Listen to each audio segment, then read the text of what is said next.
Hello everyone, this is Adele once again from NileKit Tech, and I am here today to do a comparison between the Sony 4K action camera against the Sony a6300 DSLR. And let me tell you why. Recently I just picked up this DSLR Sony a6300 during the holiday season. I'm shooting this video, by the way, on Sunday, the weekend of Thanksgiving. Happy Thanksgiving to all of you out there who do celebrate, and I hope you picked up all the bargains you were hoping for during Black Friday.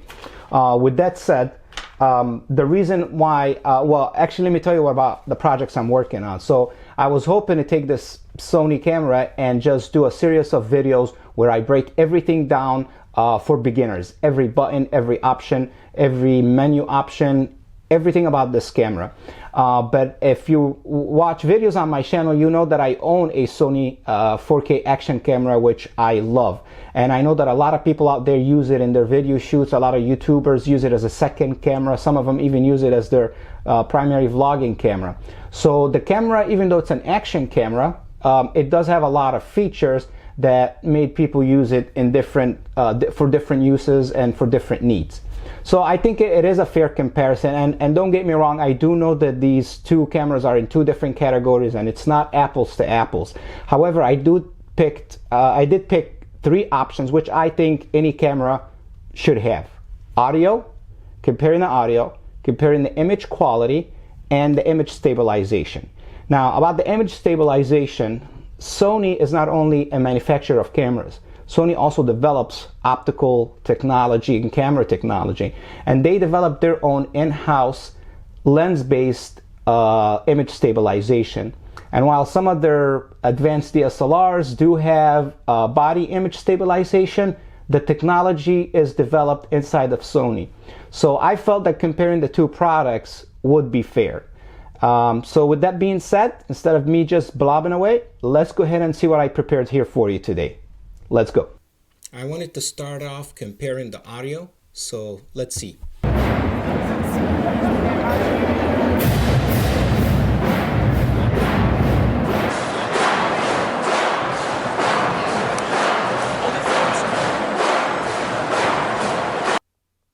So as I mentioned earlier in the video, this is Thanksgiving weekend, and I decided last Thursday morning to go downtown with my wife and video the Chicago Thanksgiving parade.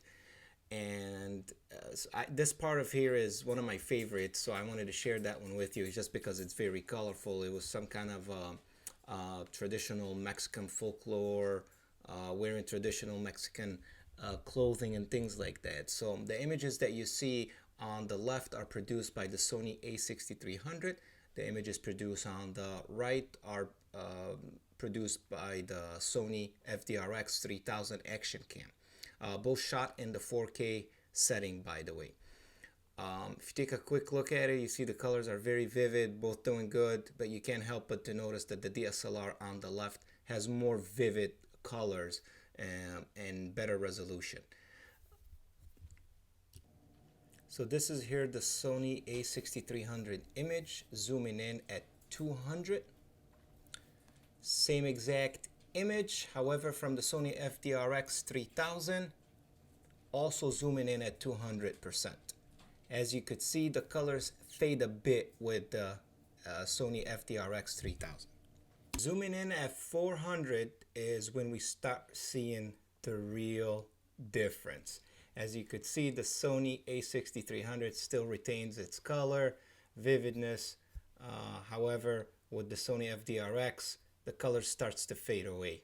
So, of course, it's an action cam, smaller lens.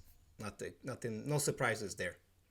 Now that we saw the image quality comparison between the two cameras, let's see about the stabilization. So I mounted the cameras on top of each other again and took them out around the block running. I put them on a small tripod and took them running. As you could see, from my experience, I think that the action camera on the right has a better stabilization. I think it's the nature of the beast, if you will. but I don't know much about the technology behind the image stabilization in the lens used on the DSLR on the left. So I don't want to give you wrong information, but it's, again, same manufacturer. And now I'm doing the comparison while I am walking. Obviously I am walking, so there's not a lot of up and down with the tripod, but as you could see, that the Sony action camera has a better stabilization when compared to the DSLR. Again, like I said, the nature of the beast, no surprises there. All right, everyone, thanks for watching. Please do comment and let me know what do you think about this video and this crazy idea. I'm sure others did it. It was my first time and I wanted to give it a go. As I mentioned earlier in the video, if you're in the market considering one of these Sony Alpha 6300s or any of that series, there's the 6000, 6500 out there, please do consider subscribing, because I will be doing very detailed videos on how to use it, how to shoot it, that kind of stuff. It's geared toward beginners. I feel that there will be the best way for me to teach myself the camera and in the process teach you what I've learned. Again, thanks for watching. Do subscribe and we'll talk soon. Thank you.